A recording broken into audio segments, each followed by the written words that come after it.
Bonjour à tous et bienvenue sur cette vidéo qui est destinée à tous ceux qui veulent commencer à investir en bourse. Cette vidéo est vraiment à destination des débutants et des gens qui veulent une stratégie qui est vraiment passive, une stratégie où vous n'avez pas à vous prendre la tête, où quasiment tout est automatisé et vous n'avez pas à regarder tous les jours les charts, choisir quelle action choisir. On est vraiment sur quelque chose qui est extrêmement simple et qui a fait ses preuves.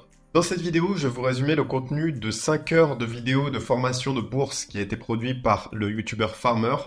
Si vous voulez vraiment aller dans tous les détails, je vous conseille d'aller voir sa vidéo, tout simplement. Je vous mettrai la petite fiche qui vous permettra d'aller directement la voir. Et ici, je vais résumer les points essentiels de tout ce qu'il faut faire pour investir de façon passive. Ok, maintenant c'est l'heure de vous faire rêver un peu. Qu'est-ce qu'on peut espérer gagner en bourse? En bourse, vous avez moyen de faire beaucoup d'argent, mais ça va prendre pas mal de temps. L'investissement en bourse, il faut voir ça sur du long terme. C'est sur le long terme que les intérêts composés vont vous rapporter des investissements. On va regarder ça tout de suite ensemble. On va voir un petit calculateur d'intérêts composés. Je vous mettrai le lien dans la description, d'ailleurs, si ça vous intéresse. Je vais faire un peu un profil type, mais ce sera vraiment pour l'exemple. On va dire que vous avez un capital initial qui est assez raisonnable de 10 000 euros. Là, vous partez avec 10 000 euros.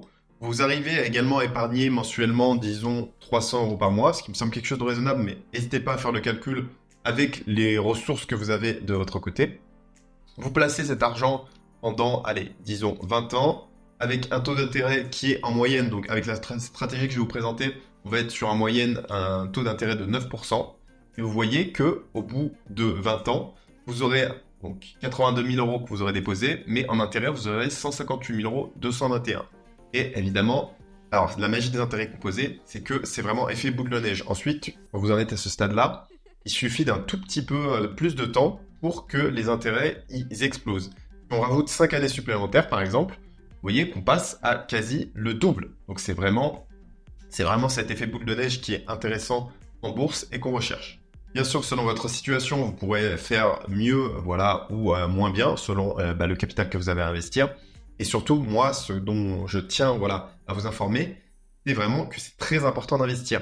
Si vous n'investissez pas, vous allez tout simplement perdre votre argent à cause de l'inflation. L'inflation, c'est comme une taxe secrète, puisque l'État, lorsqu'il fait tourner la planche à billets, votre monnaie se dévalue.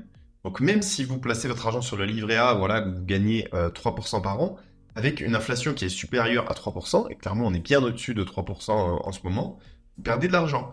Puisque la valeur de votre monnaie baisse, tout simplement. Vous avez 100 euros, à la fin de l'année, vous pouvez acheter pour 2 fois moins de choses avec ces 100 euros. Donc, vous avez perdu de l'argent. Peut-être que l'argent sur votre compte en banque augmente, mais vous avez perdu de l'argent. Il faut battre l'inflation et c'est pour ça qu'il faut investir en bourse. C'est aussi important parce que je parle là pour les gens qui sont plutôt de ma génération. Clairement, soit la retraite, on n'en aura pas, soit ce sera une retraite misérable et donc il faut qu'on se construise notre propre capital. Maintenant, la première question que les débutants vont tout le temps se poser, c'est sur quoi investir. La réponse va être claire et nette. Vous investissez sur un ETF, vous choisissez celui que vous préférez. Vous avez soit le S&P 500, soit le Nasdaq, soit le MSCI World. La différence, c'est que le S&P 500, c'est les 500 plus grosses entreprises américaines.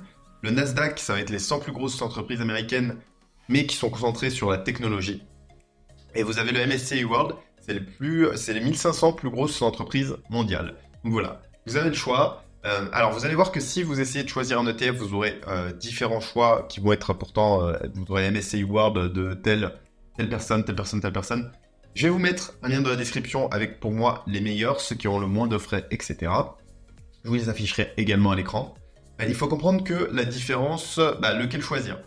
Moi, j'ai choisi un petit peu de façon philosophique, parce que je ne voulais pas être trop exposé aux États-Unis, donc j'ai pris le MSCI World. Mais quand on regarde au niveau des performances, le MSCI World sur les 3 ETF, c'est celui qui performe le moins. Mais voilà, moi dans ma tête, je ne sais pas si les États-Unis vont garder leur avantage technologique. En vrai, probablement que oui, dans le futur, ça va rester une superpuissance économique. Et voilà, philosophiquement, je préfère être un peu plus diversifié. Et c'est pour ça que je suis parti sur le MSCI World. Et si on regarde les performances, je vais vous montrer ça tout de suite. Donc là, à savoir, on est sur voilà, le MSCI World. Donc on voit qu'en un an, la performance, à savoir la performance en moyenne de tous ces indices, c'est 9%. Là, on voit qu'on a été sur une année exceptionnelle puisqu'en un an, on a fait plus 21%. Et si on regarde sur 5 ans, la performance a été de 86%. Donc c'est là où on voit bien que vraiment, ça a été une année exceptionnelle.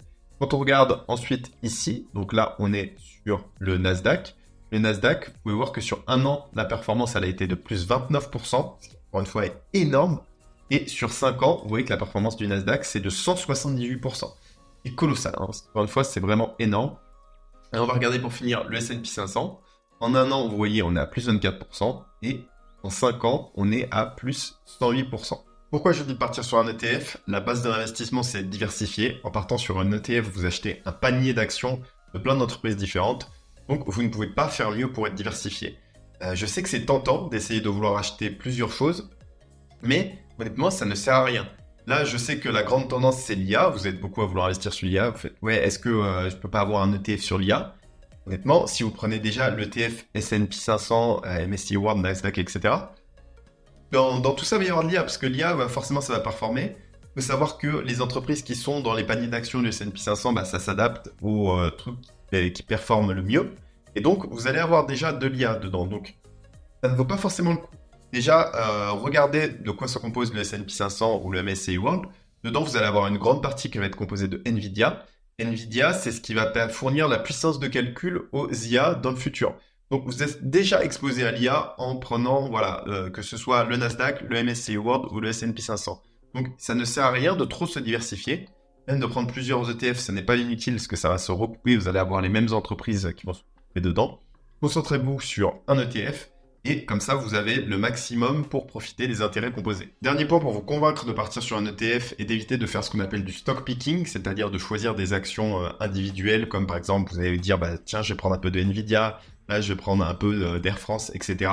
Il faut savoir que les meilleurs fonds d'investissement au monde, qui essaient comme ça de battre le marché, tout simplement, qui essaient de battre les ETF, ils n'y arrivent pas. Même les meilleurs fonds d'investissement au monde n'arrivent pas à battre les ETF, S&P 500 et MSCI World. Voilà, donc, c'est vraiment comment vous, de votre côté, petit particulier, peut-être que vous allez pouvoir réussir, sur 1 an, 2 ans, à surperformer le reste du marché, le S&P 500, MSCI World, Nasdaq, mais sur le long terme, même les professionnels n'y arrivent pas. Autre chose à prendre en compte, vous avez 2 types d'ETF. Vous avez du coup les capitalisants et les distribuants. Partez bien sur les capitalisants. Les distribuants, en fait, vous permettent de percevoir les dividendes. Là où les capitalisants, vous allez aussi recevoir les dividendes, mais ça va être directement réinvesti pour acheter plus d'actions de l'ETF. Donc voilà. À noter que si vous choisissez le distribuant, vous allez avoir les dividendes, mais vous allez être immédiatement taxé. En France, la taxe, du coup, est de 30% sur vos bénéfices. Donc, vous allez directement être taxé. Pour ne pas vous prendre la tête, etc., et bien profiter de l'effet des intérêts composés, partez sur un ETF capitalisant. Maintenant, on en vient à quelle plateforme utiliser pour investir. Moi, je vais vous recommander Trade Republic. Pourquoi j'utilise Trade Republic? Tout simplement parce que je trouve que la plateforme est excellente. Si vous allez vérifier même les avis par vous-même sur Google, si vous téléchargez l'application, vous voyez qu'on a 4,6. Vraiment très intuitif. Il y a très peu de frais. Je trouve que ça aide beaucoup à démocratiser l'investissement. Au niveau des frais, du coup, si vous passez par un plan d'investissement programmé, ce que moi je fais de mon côté, vous n'avez aucun frais. Moi, je l'ai configuré pour investir du coup toutes les 2 semaines. Toutes les 2 semaines, j'investis un petit peu de capital et ça rejoint du coup ça m'achète de plus en plus de mon ETF MSCI World. Voilà, vous pouvez faire la même chose, c'est ce que je vous recommande. Mais alors, Trade Republic a vraiment un gros défaut, c'est qu'il ne propose pas de PEA. Alors, un PEA, qu'est-ce que c'est? C'est un plan épargne action. C'est quelque chose qui est vraiment spécifique à la France et ça vous permet d'avoir des avantages fiscaux. Il faut savoir qu'en France, du coup, lorsque vous faites des bénéfices sur des actions, vous allez payer 30% de taxes. Donc, tout ne va pas aller dans votre poche, vous devez payer 30% à l'État. Mais avec un PEA, vous avez la possibilité d'avoir un avantage fiscal qui fait que vous ne payez que, alors je suis plus sûr du taux, c'est 17,2 ou 17,8%. Qui est beaucoup plus intéressant que de payer 30%, forcément. Mais par contre, ça vient avec certaines contraintes.